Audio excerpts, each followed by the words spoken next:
5th next Monday को quiz number 1 है आपका।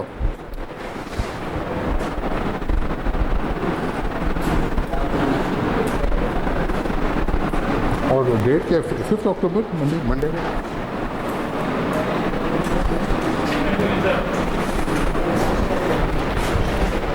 तो जो मेरे साथ पढ़ रहे थे, जो कुछ आज तक पढ़ा है, आज जो मैं अभी पढ़ाऊंगा वो शामिल नहीं है उसमें। उससे पहले जो 2 लेक्चर्स में आपने पढ़ा है उसमें से क्विज़ होगा, ठीक है। जो मेरे साथ पढ़ रहे लड़के पिछले 2 लेक्चर्स में, उनके लिए है कि किस कोर्स में तैयारी करनी है आपने, जहाँ तक आपने आज तक पढ़ा, ठीक है बेटा, क्लियर। और नेक्स्ट मंडे को जो आपकी क्लास होगी, ठीक है, तो क्विज़ होता है ना 15 मिनट्स का, छोटा सा क्विज़ होता है 10 मार्क्स का, और 15 मिनट्स टाइम होता है, ठीक है। जी, इट इज़ ग्रेडेड। ये आपके मार्क्स जो हैं ये फाइनल एग्ज़ाम में शामिल होंगे, ठीक है। मतलब है कि 20 मार्क्स जो हैं क्विज़ेस के हैं। नॉर्मली आई टेक 4 क्विज़ेस, 2 जो हैं before mid term, 2 after mid term. आप देख लें तो हर एक क्विज़ की जो वैल्यू है वो 5 मार्क्स की है। अगर आप चारों क्विज़ में फुल मार्क्स लेते हैं तो 100 में से 20 नंबर आपने ले लिए। अब मिड टर्म में आप मार्क्स लें, फिर फाइनल में लें, 30% मिड टर्म के होंगे, 50% फाइनल के होंगे, ठीक है। मगर अगर किसी ने क्विज़ अच्छे किए हैं तो 20 मार्क्स तो अभी से आ गए उसके, ठीक है, अभी से उसकी बेस बन गई। तो ये इट्स लाइक एन एग्ज़ाम, तो इसको आपने सीरियस लेना है। क्विज़ अगर आपसे मिस होता है तो क्विज़ रिपीट नहीं होता। सो बोलेंगे आप जी मैंने क्विज़ अनाउंस किया है, एक स्टूडेंट नहीं आया, ठीक है ना, और बाद में वो आके कहता है जी मेरा क्विज़ लें, तो उसका क्विज़ नहीं लिया जाएगा, ठीक है बेटा, समझ आ रही है ना। तो इसको तो थोड़ा आपने सीरियसली लेना है।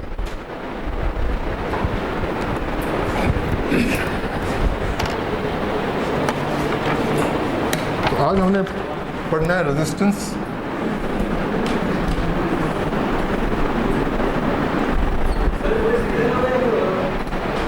रिटन बस एक शीट आपने निकालनी है, उसके ऊपर नाम रोल नंबर लिख के क्विज़ को आपने सॉल्व करना है और मुझे दे देना, ठीक है। उसका 15 मिनट्स टाइम होगा, घड़ी पे टाइम दे के स्टार्ट कर दें, और ठीक है भाई। रेजिस्टेंस जो है वो ऑलरेडी आप पढ़ चुके हैं एफएससी में, ठीक है। तो रेजिस्टेंस किसके बराबर होता है?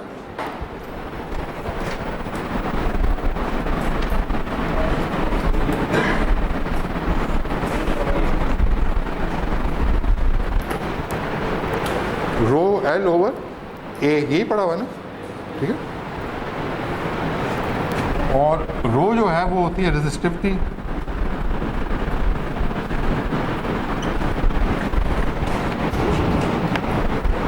ये मार्कर्स हैं कोई?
ब्लैक चाहिए।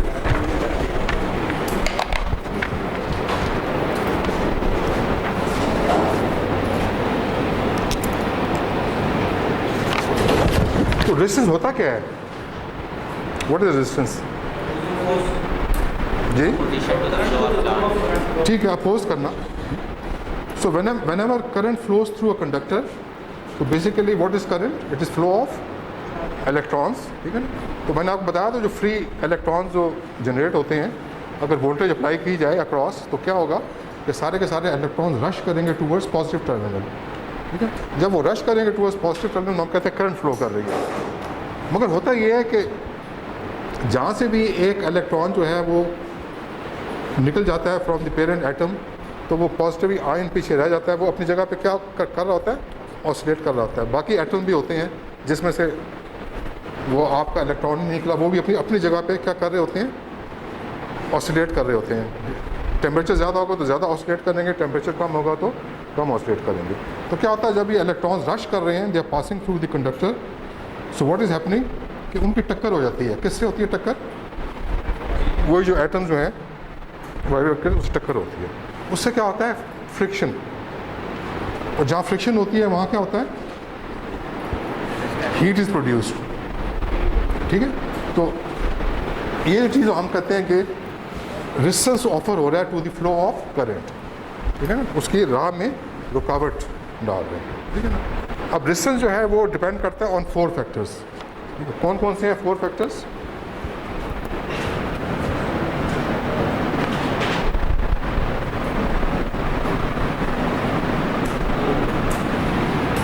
कि जो भी तार है आपकी वो किस मटेरियल की बनी हुई है, कॉपर की है, एल्यूमिनियम की है, सिल्वर की है, क्रोम की है, लोहे की है, ठीक है, उस पर डिपेंड करता है, ठीक है ना।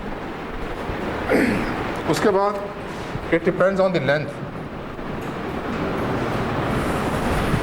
अगर लेंथ ज़्यादा होगी तो रेजिस्टेंस ज़्यादा होगा, ठीक है ना। अगर लेंथ कम होगी तो रेजिस्टेंस कम होगा। तीसरा है क्रॉस सेक्शनल एरिया।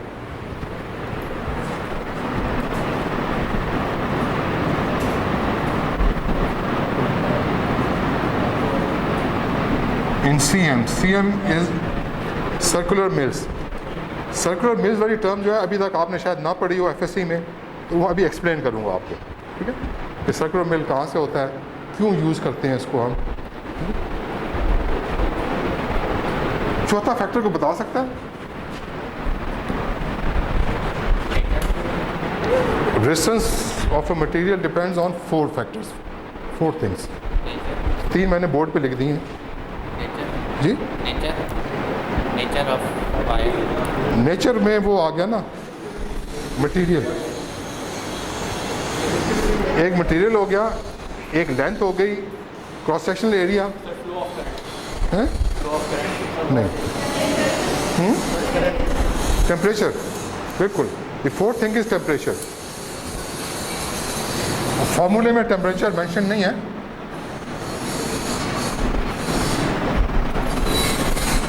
अगर टेम्परेचर ज़्यादा होगा तो क्या होगा कि रेजिस्टेंस जो है वो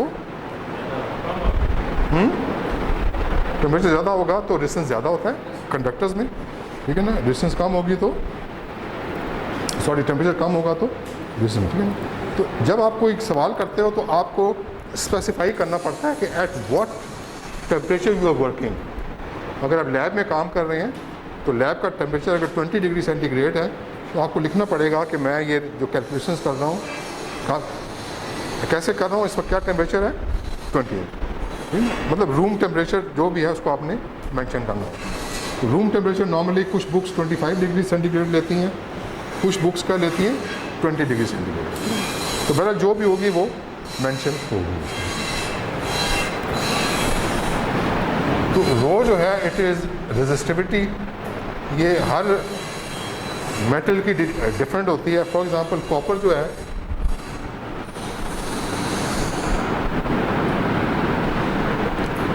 उसकी रेजिस्टिविटी जो है वो 10.37 है, ठीक है। इसी तरह अगर मटेरियल कोई और लें तो रेजिस्टिविटी जो है that will vary with from material to material.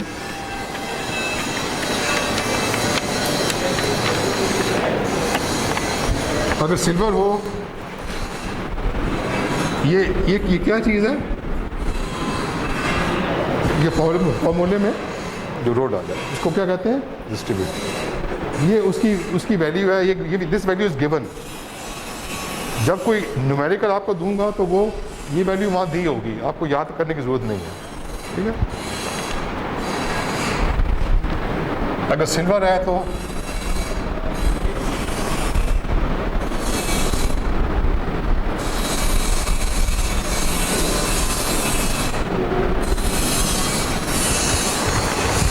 ये जो है दिस वैल्यू विल डिपेंड कि भाई वो जो तार जो आप जिस पे एक्सपेरिमेंट कर रहे हो वो किस मटेरियल की है। अगर कॉपर की होगी तो रो को हम क्या वैल्यू डालेंगे, अगर वो गोल्ड की तार है फॉर एग्जांपल तो ये वैल्यू कौन सी डालेंगे हम, अगर सिल्वर है तो इन चार चीज़ों पे डिपेंड करता है रेजिस्टेंस ऑफ अ मटेरियल। ठीक है, एल जो है लेंथ है, ठीक है, लेंथ जो है it is in feet, length feet में दी होती है। अगर फीट में नहीं दी हुई, अगर इंचेस में कोई कह रहा है आपको कि 6 इंच है, उसको कन्वर्ट करना पड़ेगा फीट में, मतलब 0.5 फीट बन जाएगा। उसके बाद जो है एरिया ऑफ क्रॉस सेक्शन, जितनी मोटी तार होगी, ठीक है ना, उतना रेजिस्टेंस कम होगा, जितनी बारीक तार होगी उतना रेजिस्टेंस ज़्यादा होगा, because resistance is inversely proportional to the area of cross section. If area of cross section is small, resistance will rise, ये अगर लार्ज है तो रेजिस्टेंस जो है कम हो जाएगा। ठीक है बेटा, बेसिक्स है जो आप पढ़ चुके हैं। अब आखिरी चीज़ रह जाती है जो फर्स्ट टाइम आप पढ़ रहे हैं कि एरिया ऑफ क्रॉस सेक्शन जो है वो अगर आपने कैलकुलेट करना है तो एक तो तरीका ये है कि एरिया ऑफ क्रॉस सेक्शन का डायमीटर आपको दिया हो, ठीक है, और आप पाई आर स्क्वायर टाइप फार्मूला लगा के तो उसका एरिया निकाल दें। ठीक है, मगर यहाँ पर सर्कुलर मिल्स यूज़ किया हुआ है, ठीक है, सर्कुलर मिल इसलिए यूज़ किया हुआ है कि ये जो तारें होती हैं नॉर्मली स्क्वायर नहीं होती, हमेशा तार क्या होगी, सर्कुलर होगी। ठीक है ना, आपके घरों में वायरिंग हुई भी है, ठीक है ना, वो स्क्वायर वायर्स नहीं है, कौन सी है, सर्कुलर है। ये पोल्स के ऊपर जो वायर्स जा रही हैं, फॉर एग्जांपल ये पोल सामने लगा हुआ है, इस पर जो वायर्स जा रही हैं कैसी हैं, वो सर्कुलर। ठीक है ना, तो इसलिए सर्कुलर, चूँकि ये सर्कुलर हैं तो सर्कुलर मिल्स के अंदर कैलकुलेशन जो है वो फिर आसान हो जाती है। तो अब हम देखते हैं कि ये टर्म जो है सर्कुलर मिल ये क्या है।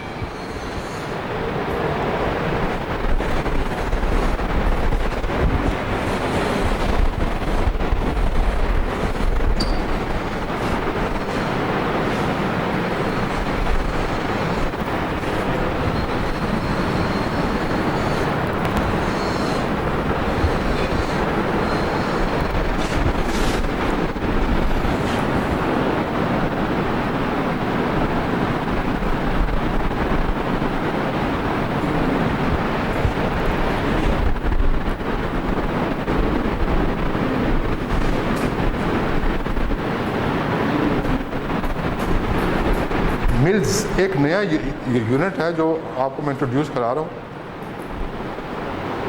1 इंच जो है वो बराबर होता है 1000 मिल्स के। इसका मतलब ये है कि अगर 1 इंच तो अगर मैं डिवाइड करूँ कितने में, 1000, तो 1000वां पोर्शन जो है ना, 1000वां पोर्शन, उसको हम क्या कहेंगे, 1। ठीक है, 1 मिल। 1 मिल इज इक्वल टू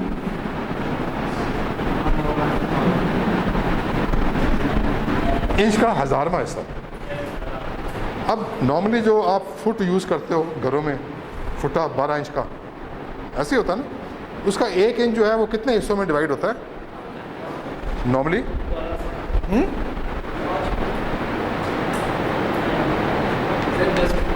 10 पे ना, 10 पे डिवाइड होता है।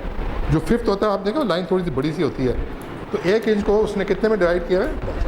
मगर अगर मैं उसी इंच को डिवाइड करूं कितने हिस्सों में, 1000, तो एक जो वो होगा वो क्या होगा, 1 मिल, 1000th ऑफ एन इंच। ठीक, तो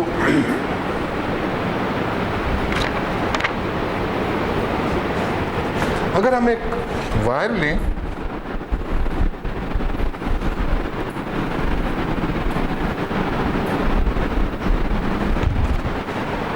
तो ये एरिया जो है इसको हम क्या कहेंगे, क्रॉस सेक्शन एरिया। ठीक है ना, क्रॉस सेक्शन का एरिया। ठीक है ना, अगर इसका डायमीटर जो है, इस क्रॉस सेक्शन का डायमीटर, क्योंकि ये जो है ना इट्स अ सर्कल, ठीक है, तो इसका जो है सर्कल जो है मैंने सही नहीं बनाया,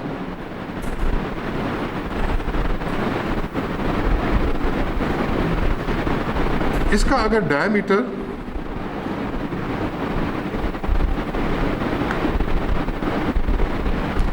एक मिल हो, ठीक है, तो इसका एरिया इन सर्कुलर मिल जो है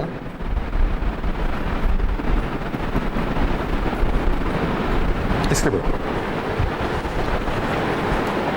तो जो भी तार होगी उसका डायमीटर दिया होगा, इंचेस में दिया हो, जैसे भी दिया हो, उसको कन्वर्ट किस में करना है आपने? डायमीटर को कन्वर्ट करना किस में? जो भी वैल्यू आएगी उसको आप स्क्वायर ले लें, वो क्या आ जाएगी? AC। वो वैल्यू यहाँ डाल देंगे, ठीक है। इसकी डेफिनेशन जो है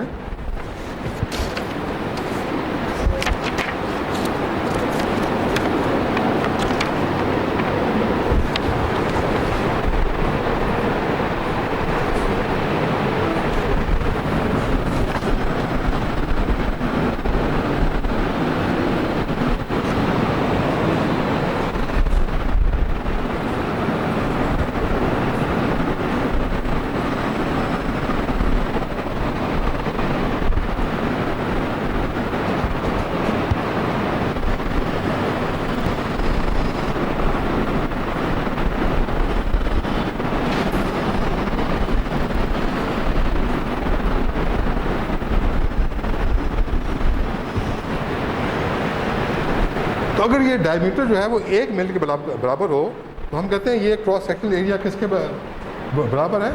1 सर्कुलर मिल। और CM इसका ब्रीफ है,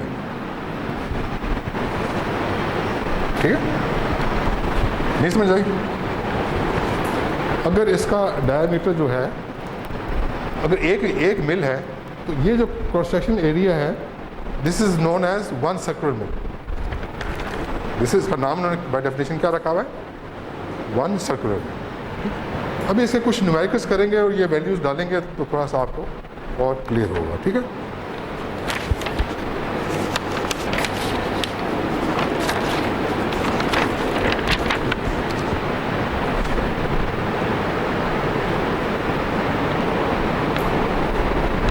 उस साइड तक ये साइड नज़र आ रही है सबको, ये वाली?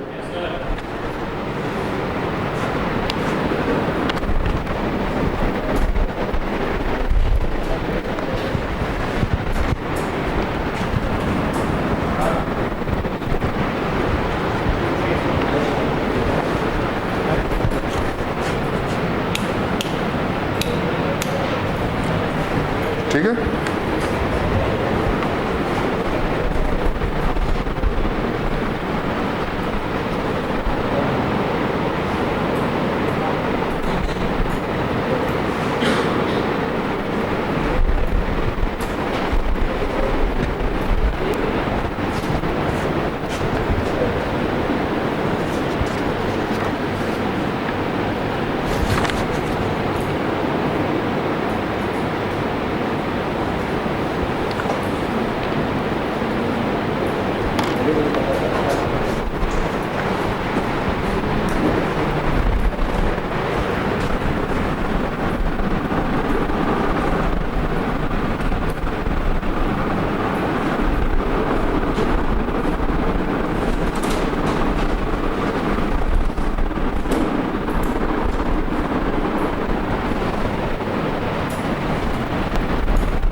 What is the distance of 100 feet of copper wire with diameter of 0.2 inch at 20 degree centigrade और रो की value would be given in the example. इसको आपने सॉल्व करना है। क्या चीज़ मालूम करना चाहते हैं हम? और जो किसके बराबर है? रो एल ओवर ए सी एल। यहाँ पर रो की वैल्यू क्या है? क्या है रो की वैल्यू? ये लिखी हुई है मेरा।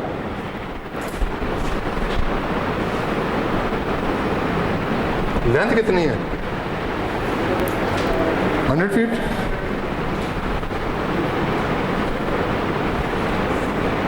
अगर ये फीट में होती किसी और यूनिट में होती है तो कन्वर्ट करना पड़ता कि इसमें फीट में, और उसके बाद इसको डालना। ठीक है, पीछे क्या चीज़ रह गई? ACM हमने कहा था कि अगर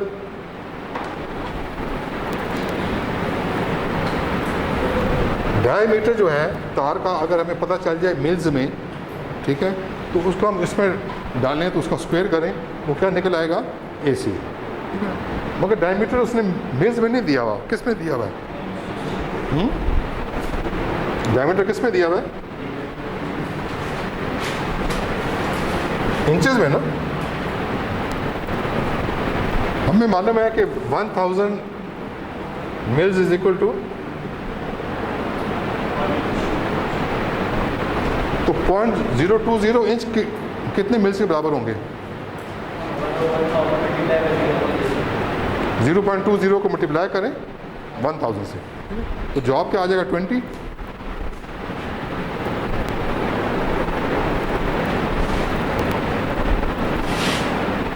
जवाब मिल्स में आ जाएगा।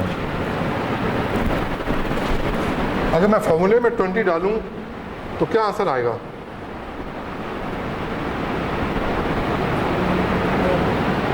$400 सर्कुलर मिल्स।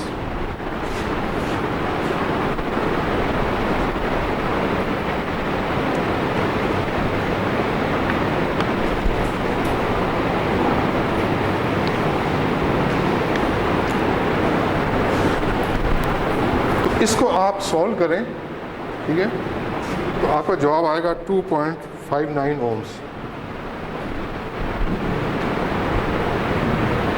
जब इसको आप सॉल्व कर लेंगे तो हमने क्या मालूम किया? रेजिस्टेंस का आंसर क्या है? 2.59। आगे यूनिट लिखना बहुत ज़रूरी है, ओम्स। अगर आप खाली 2.59 लिखेंगे तो आपके नंबर कटेंगे। लेकिन रेजिस्टेंस जो है वो किस में होना चाहिए? ओम में होना चाहिए। अब आप नोट करें कि रो के जो है यूनिट्स क्या हैं? सर्कुलर मिल इनटू ओम ओवर फीट। ये यूनिट्स कहाँ से आए? Let's see that.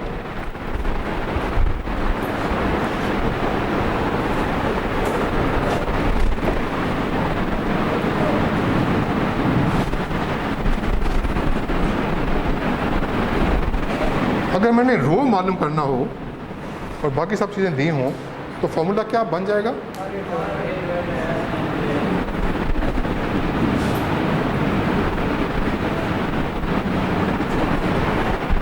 ठीक है, इसके यूनिट्स क्या होते हैं? ये जो 400 आंसर निकलेगा यहाँ, ये सर्कुलर मिल्स में होगा। ठीक है ना, तो इसके यूनिट्स जो हैं वो क्या हैं? सर्कुलर मिल्स में। रेजिस्टेंस के यूनिट्स क्या होते हैं? ओम्स। और लेंथ किस में होती है? फीट में। तो इसको हम सॉल्व करेंगे, कोई भी सवाल होगा तो रो के यूनिट्स क्या होंगे? CM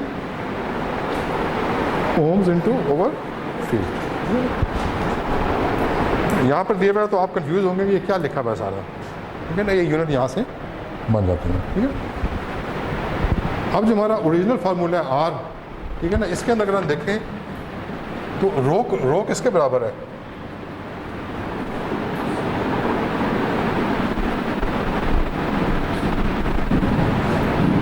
ठीक है, लेंथ किस में होती है? ठीक है ना, एरिया किस में होता है? सर्कुलर मिल में। ठीक है, तो देखें ये चीज़ जो है इससे कट जाएगी, ये चीज़ इससे कट जाएगी, पीछे क्या रह जाएगा? तो रेजिस्टेंस के यूनिट्स क्या होते हैं, ठीक है। तो यूनिट्स जो हैं वो आगे लगाने बहुत ज़रूरी है, अदरवाइज़ टीचर को पता नहीं चलेगा कि भाई क्या चीज़ है ये। टेम्परेचर जो है वो सिर्फ इसलिए ज़रूरी है कि अगर आप 20 डिग्री सेंटीग्रेड के ऊपर बैठ के ये काम कर रहे हैं तो आपकी एक वैल्यू निकलेगी। अगर आप रूम टेम्परेचर 50 डिग्री सेंटीग्रेड कर दें तो हर चीज़ की वैल्यू चेंज हो जाएगी, ठीक है ना। कॉपर का डिस्टेंस बढ़ जाता है विद इंक्रीज इन टेम्परेचर। जी नहीं नहीं, ऐसे देखें 20 डिग्री सेंटीग्रेड कहीं यूज़ नहीं हुआ, आप देखें, ठीक है। मगर 20 डिग्री सेंटीग्रेड पे काम किया है, बिकॉज अगर आप टेम्परेचर अगर बदल जाए तो रेजिस्टेंस की वैल्यू बदल जाती है, ठीक है ना। एक टेम्परेचर पे एक कॉपर एक का पीस है, एक टेम्परेचर पे उसका रेजिस्टेंस कुछ होगा, दूसरे हम किसी और टेम्परेचर पे जाएंगे तो उसकी वैल्यू कुछ और आ जाएगी, ठीक है ना। वो डिपेंड करेगी ऑन टेम्परेचर। तो टेम्परेचर मेंशन होना चाहिए कि किस टाइम पे ये काम कर रहे हैं। लेंथ का यूनिट मीटर नहीं लेते सर, जनरली लेंथ का यूनिट हम मीटर नहीं लेते। किसका? लेंथ का सर, फीट।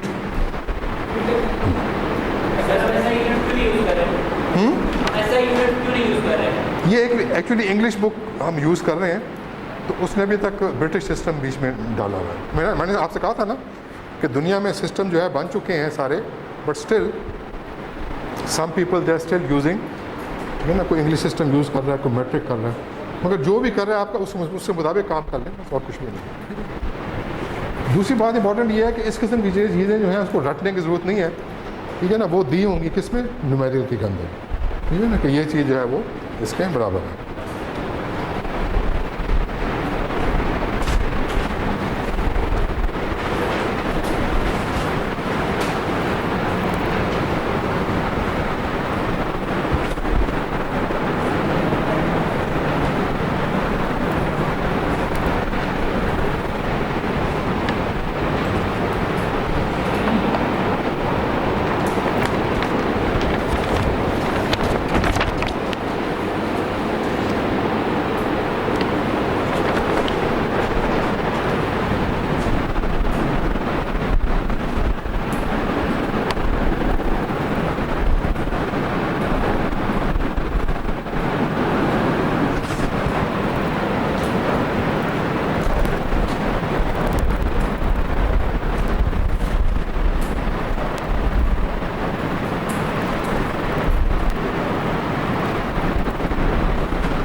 एक कॉपर वायर है, उसकी लेंथ हम मालूम करना चाहते हैं और गिवन क्या क्या है,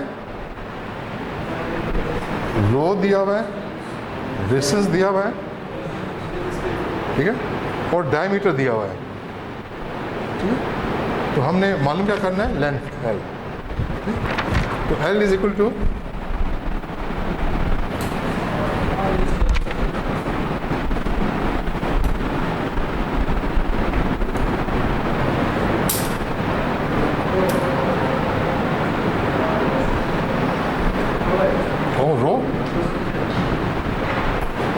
अब इसमें वैल्यूज डालने हैं और आपका आंसर आ जाएगा, ठीक है ना। रो की क्या वैल्यू है, बल्कि आर कितना है,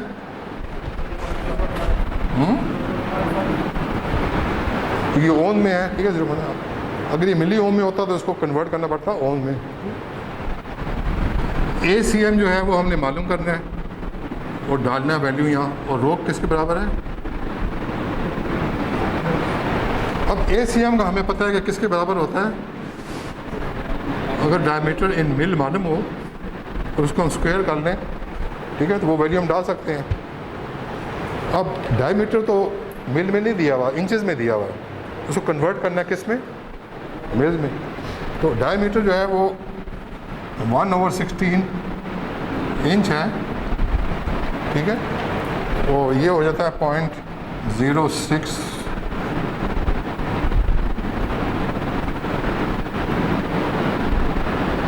1/16 को आप 1 को डिवाइड करें 16 से तो क्या जो आएगा 0.26। अब इसको मील्स में कन्वर्ट करना हो तो क्या करें, मल्टीप्लाई कर दूँ तो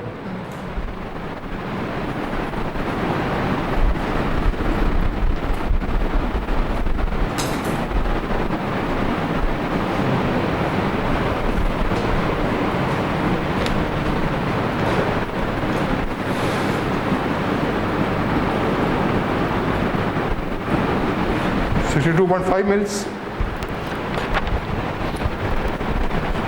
और इसके अंदर आप डाल दें वैल्यू तो ACM किसके बराबर होगा,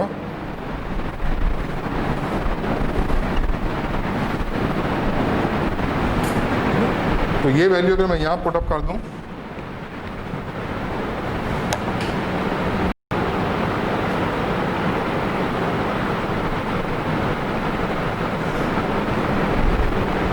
इसको आप सॉल्व कर लें, ठीक है। तो लेंथ जो है वो निकलेगी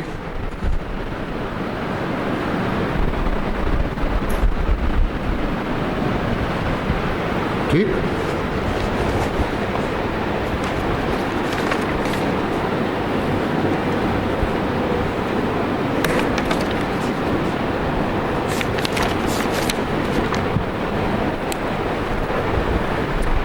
any question up to now, ठीक है।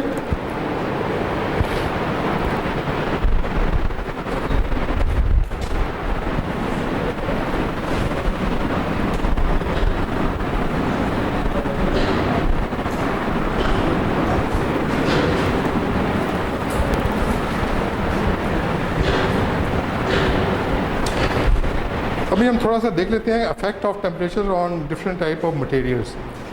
मटेरियल्स का मतलब ये है कि इसमें कंडक्टर्स भी आ जाएंगे, इसमें सेमी कंडक्टर्स भी आ जाएंगे, इसमें इंसुलेटर्स भी आ जाएंगे, ठीक है ना। तो अगर कंडक्टर है तो क्या है,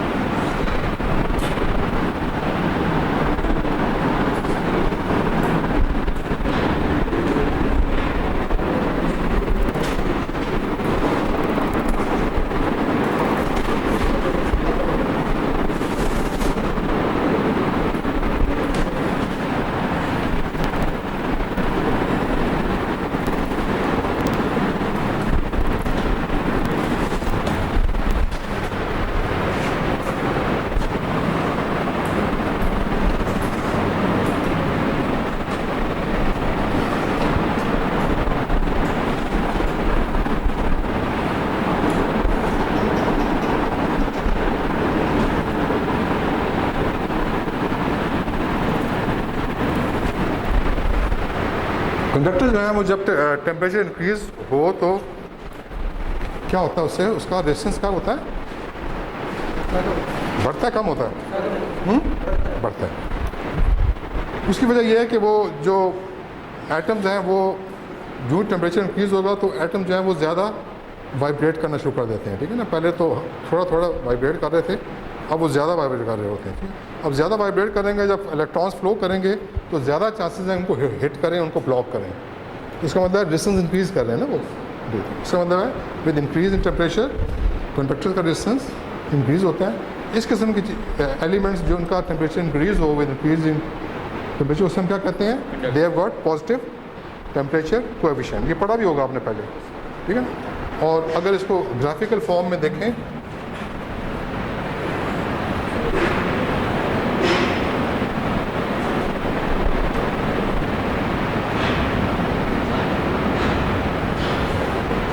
कि जूं टेम्परेचर इंक्रीज होगा तो क्या होगा, रेजिस्टेंस जो है तू बढ़ेगा, because it is positive temperature coefficient. What about semiconductors,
अगर हम सेमीकंडक्टर की बात करें तो जूँ जूँ टेम्परेचर इंक्रीज़ करता है तो सेमीकंडक्टर का रेजिस्टेंस जो है वो क्या होता है, कम होता जाता है, ठीक है।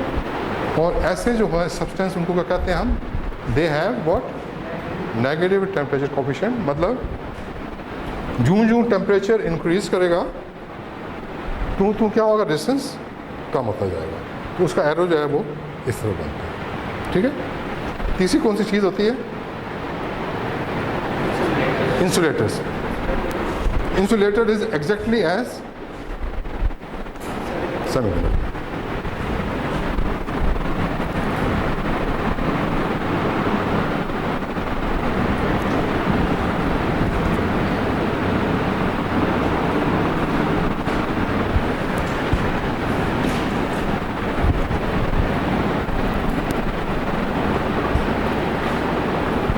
ग्राफ भी वही है इसका, ठीक, और इसका भी नेगेटिव टेम्परेचर कोफिशिएंट है। With increase in temperature the distance falls down, ठीक।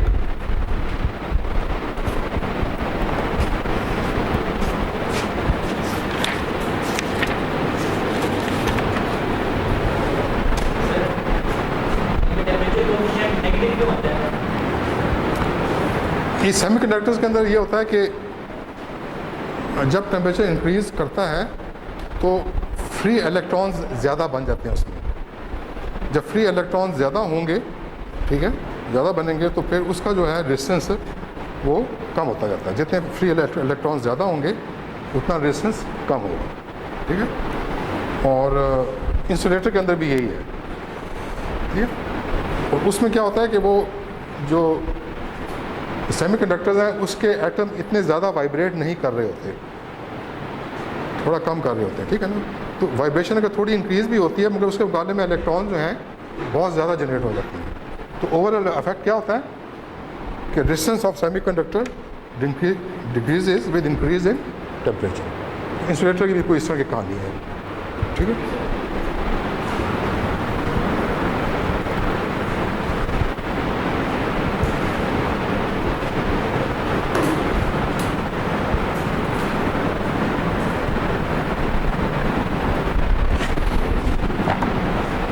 आखिर में हम पढ़ते हैं इनफर्ड एब्सोल्यूट टेम्परेचर। आपकी कितने बजे क्लास ख़त्म होगी, 1 बजे? अच्छा, तो ये लास्ट वाला आइटम पढ़ा के तो फिर आप ब्रेक कर सकते हैं। अब मैं जो चीज़ पढ़ा रहा हूँ पता नहीं शायद पहले कहीं आपने मैट्रिक FSC में कवर किए कि नहीं, but if it is new तो उसको आप अंडरस्टैंड कर लें, ठीक है।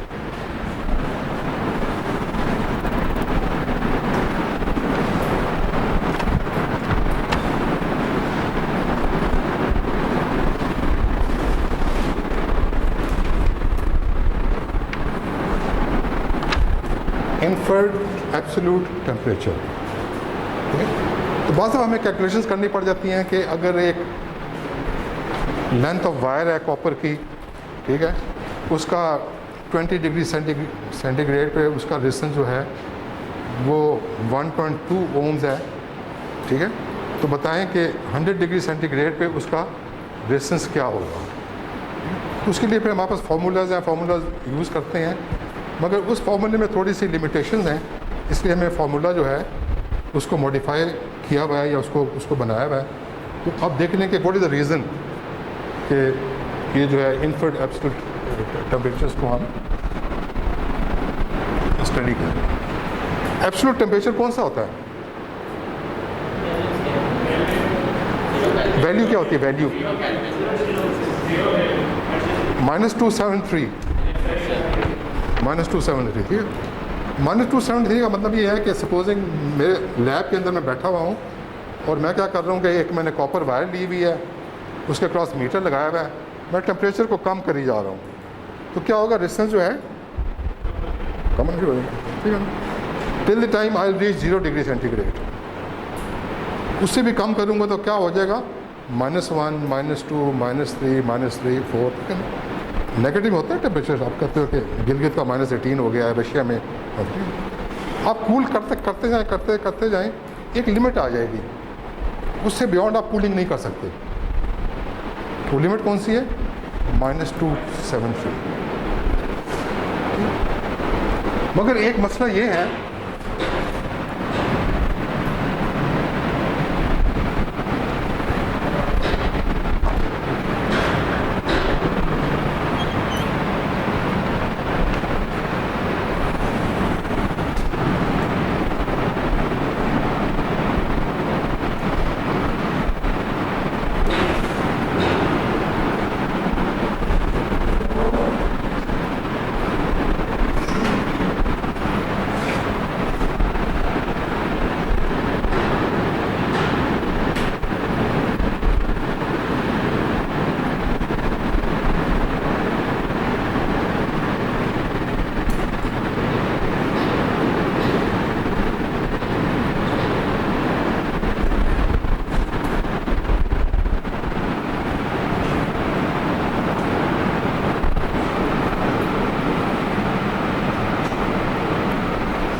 कि जो रेजिस्टेंस जो टेम्परेचर हम बढ़ाते हैं, तो हमने अभी क्या पढ़ा था, इसका रेजिस्टेंस जो है क्या होता है, इंक्रीज होता है। और जो हम रेजिस्टेंस कम करते हैं, टेम्परेचर कम करते हैं, रेजिस्टेंस कम होता जाता है till the time we reach -273। ठीक है, तो वहाँ पर ये इससे नीचे हम नहीं जा सकते। तो देखने में आया कि लोअर एंड्स पे, बहुत लो एंड्स पे और बहुत हाई एंड्स पे ये जो ग्राफ है ये लीनियर नहीं रहता, ये नॉन लीनियर हो जाता है। नॉन लीनियर का मतलब है कि ये कर्व, ये भी कर्व बन गया। तो वो फिर कैलकुलेशन जो है वो जहाँ पर भी कर्व आ जाए तो वो फिर वहाँ पर square of the value x आ जाती है, क्योंकि इस पैराबोला कर्व है ना, स्ट्रेट लाइन तो simple x is equal to y। ठीक है ना, कि अगर टेम्परेचर इतना है तो रेजिस्टेंस इतना है, तो वो लीनियरली ऊपर नहीं जा रहा। जब हम बहुत हायर एंड पे पहुंचते हैं और बहुत निचले वाले एंड पे पहुंचते हैं तो उधर फिर ये ग्राफ नॉन लीनियर हो जाता है। ये पोर्शन और ये पोर्शन हमारे काम का नहीं है, बिकॉज हमारी कैलकुलेशन इससे गलत हो जाती है। तो हम क्या करते हैं कि ये जो स्ट्रेट लाइन, ये जो लाइन आ रही है ऊपर से, ठीक है, इसको हम एक्सटेंड करते हैं, स्ट्रेट एक्सटेंड करते हैं। यहाँ मैंने थोड़ी टेढ़ी सी बनाई है, इसी को आप सीधा एक्सटेंड करें, जहाँ ये मीट होगी हम वो वाला टेम्परेचर लेंगे उस मटेरियल का। तो अगर ये कॉपर है तो ये 234.5 यानी 273 से बहुत पहले हम कहते हैं कि इसका एब्सोल्यूट टेम्परेचर आ गया, बिकॉज हम इसको लीनियर रखना चाहते हैं। ये वाला पोर्शन जो है ये भी हम यूज़ नहीं करते, हमने इस रीजन के अंदर ऑपरेट करना है और फॉर्मूले में हम ये वाली वैल्यू यूज़ करेंगे। ठीक है ना, ये कहलाता है इन्फर्ड एब्सोल्यूट टेम्परेचर। अगर ये कॉपर है तो कॉपर का ये इन्फर्ड एब्सोल्यूट टेम्परेचर का ब्रीफ में आई मतलब इन्फर्ड, ठीक है, ए इज़ फॉर एब्सोल्यूट और टी फॉर टेम्परेचर। ठीक है, तो कॉपर का इन्फर्ड एब्सोल्यूट टेम्परेचर जो है वो कितना है, माइनस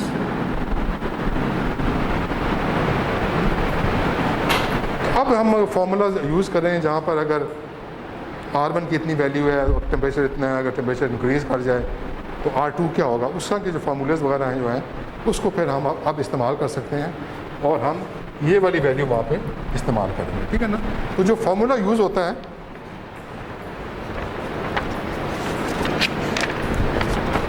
वो मैं लिख देता हूँ।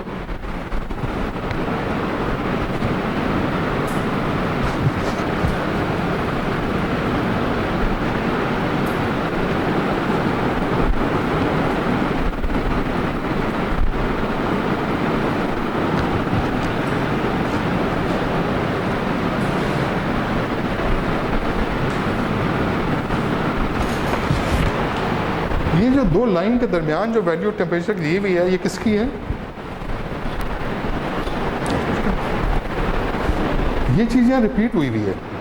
इसका मतलब जो वैल्यू आप यहाँ डालेंगे वही वैल्यू यहाँ पे डालेंगे। इन दो लाइनों का मतलब ये है कि ये जो वैल्यू है, ठीक है ना, ये वैल्यू हमने डालनी है, कौन सी, IAT, इन्फर्ड एब्सोल्यूट टेम्परेचर। मगर वैल्यू डालते हुए वी इग्नोर दिस साइन। हमें कंसर्न किससे है, गर्ज किससे है, उसके मैग्नीट्यूड से। ठीक है, तो मैग्नीट्यूड कितना है, 234.5, तो वो वैल्यू हम यहाँ पे डालते हैं। इसका मतलब यहाँ प्लस 234 आप डालेंगे 0.5, इधर भी क्या डालेंगे प्लस 234, अगर उस सवाल में कॉपर यूज़ हुआ है। अगर कॉपर नहीं यूज़ हुआ, कोई और मटेरियल यूज़ हुआ है, तो चार्ट में से देखेंगे कि उसका IAT क्या है।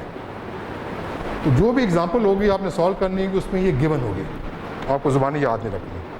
अगर आप एल्यूमिनियम यूज़ कर रहे हैं तो मुमकिन है उसकी -236 हो, मगर लिखी होगी, तो फॉर्मूले में वही डालनी होगी। साइंस से हमें गरज नहीं है। मगर ये T1 ये T2 जो है, ये वो टेम्परेचर्स हैं कि हम लड़ से हम कहते हैं कि अगर 20 डिग्री सेंटीग्रेड पे हमारा रेजिस्टेंस 40 ओम्स है, तो बताओ कि 100 डिग्री सेंटीग्रेड पे हमारा रेजिस्टेंस क्या होगा, या 20 डिग्री सेंटीग्रेड पे हमारा रेजिस्टेंस ये है, तो -40 डिग्री, यहाँ पे क्या देखेंगे माइनस। ठीक है, ये जो है मैग्नीट्यूड जो है IAT का सिर्फ वो डालना है, इसको साइन को उसको इग्नोर करना है। एक दो न्यूमेरिकल्स करते हैं, मैं रिपीट करता हूँ उसमें ये चीज़। जब रिपीट करूँगा तो कोई जगह चीज़ समझ नहीं आई तो मुझसे पूछ लें आप, ठीक है। रब कर दूँ उसको।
Resistance of copper wire is 50 ohms at 20 degree centigrade. What is its resistance at 100 degree centigrade? तो आपने बस उस फॉर्मूले में वैल्यूज डालनी है और आंसर निकालना है। तो यहाँ क्या डालूँ? 234.5 और क्या पॉजिटिव, ठीक है। साइन क्या होगा उसका, माइनस को आपने इग्नोर करना है।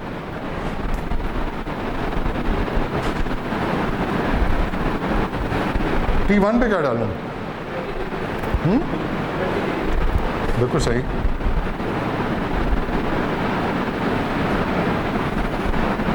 R1 क्या है? ठीक है,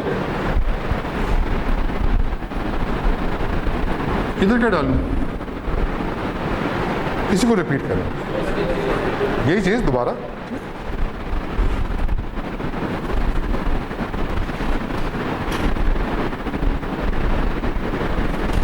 T2 क्या है? और यहाँ पर हमने R2 माना बना। जी क्या पूछे? ये जो दो लाइंस हैं, इसका मतलब ये है कि आपने इग्नोर करना है, साइन सिर्फ मैग्नीट्यूड डालना है, मॉडुलस, ठीक है ना। क्योंकि ये लाइन जो है दोनों जो है, उसका मतलब है कि आप साइन को इग्नोर कर दें। मगर ये जो ये दूसरा T1 और T2 है, ठीक है, वो कौन सी वैल्यूज़ हैं जिस पे आपने साइन डालना है। यहाँ चूँकि दोनों पॉजिटिव हैं तो यहाँ फ़र्क नहीं पड़ रहा, मगर अगला एग्जांपल कर लेते हैं विद द नेगेटिव वैल्यू, उसको देख लेंगे, ठीक है। अब इसको आपने सिर्फ सॉल्व करना है, इसको जमा कर लें, इसको जमा कर लें, इसको क्रॉस मल्टीप्लाई करें, R2 उधर ले आएँ, ठीक है ना। तो R2 की वैल्यू निकल आएगी। क्या ये वैल्यू ज़्यादा होनी चाहिए, कम होनी चाहिए?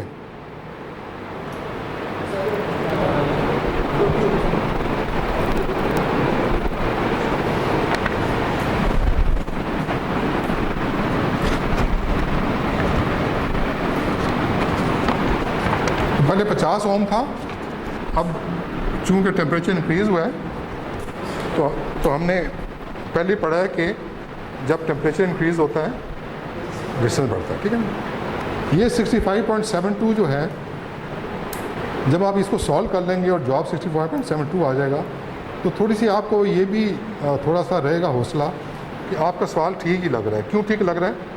क्योंकि पॉजिटिव आंसर। अगर यहाँ मेरा आंसर आ जाता 37.4 तो फिर आप क्या सोचते कि मैंने कहीं मिस्टेक की। तो quickly you go back and see कि भी किस एरिया में आपने, आप समझ गए ना। This is the way to check your answers also, ठीक। बता दो बेटा साहब।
Again, very simple.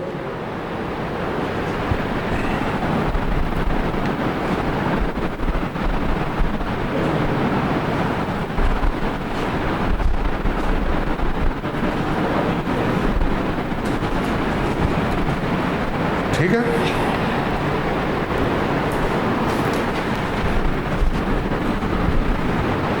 उसने just put the values और आउट होने का।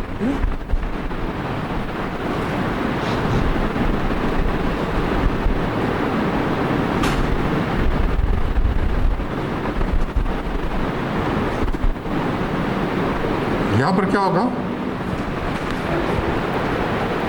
यहाँ पर क्या है? माइनस। यहाँ देखें, यहाँ साइन चेंज हुआ है। और मालूम क्या करना है हमने? इसको सॉल्व कर रहे हैं।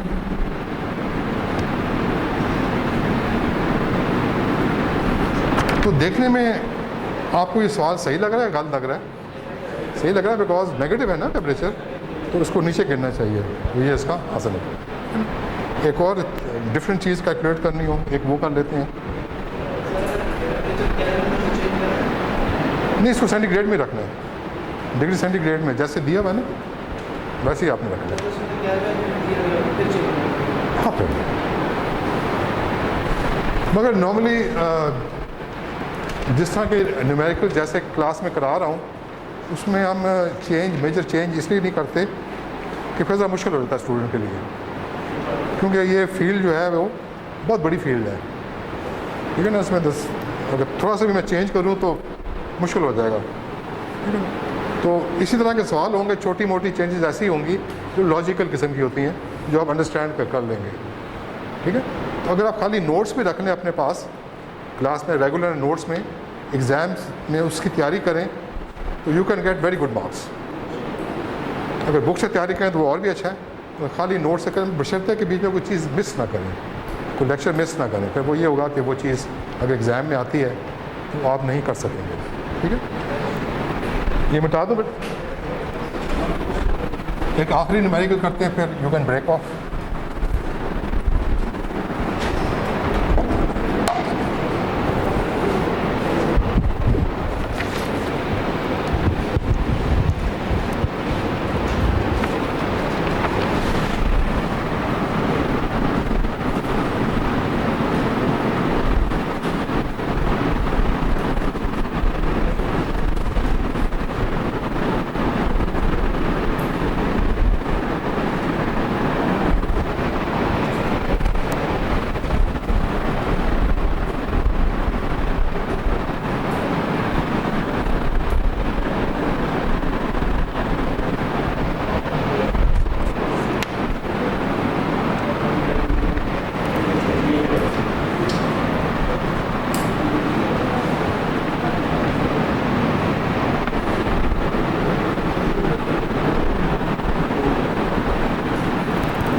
अब वो कह रहा है कि उसने एल्यूमिनियम वायर ले लिए, ठीक है, और वो कह रहा है कि 20 डिग्री सेंटीग्रेड पे उसका जो रेजिस्टेंस है 100 मिली ओम्स है।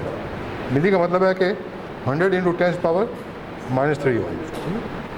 तो कह रहा है कि एट किस टेम्परेचर पे जाके इसका रेजिस्टेंस इंक्रीज़ कर जाएगा टू 120 मिली ओम्स, ठीक है। और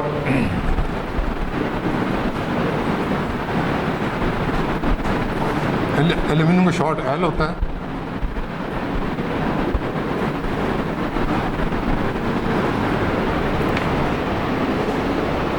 ठीक है।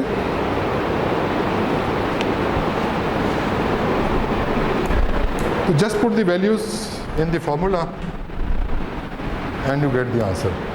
तो यहाँ क्या लिखूँ? पहला जो है 236 प्लस T1 क्या है, R1 क्या है, ठीक। T1 वो रिपीट करूंगा ना ये,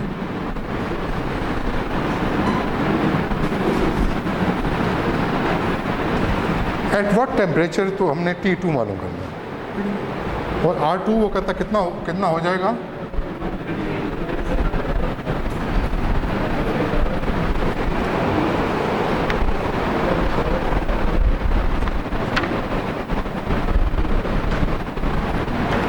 तो उसको आप सॉल्व कर लें, simple maths.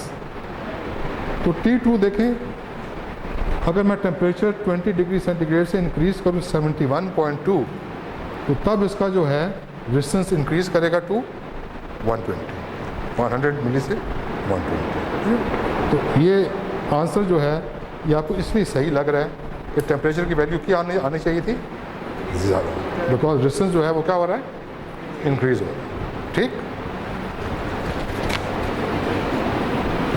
Any questions so far?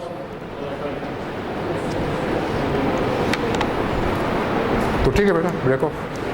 Attendance किसके पास? किसी की अटेंडेंस रह गई हो तो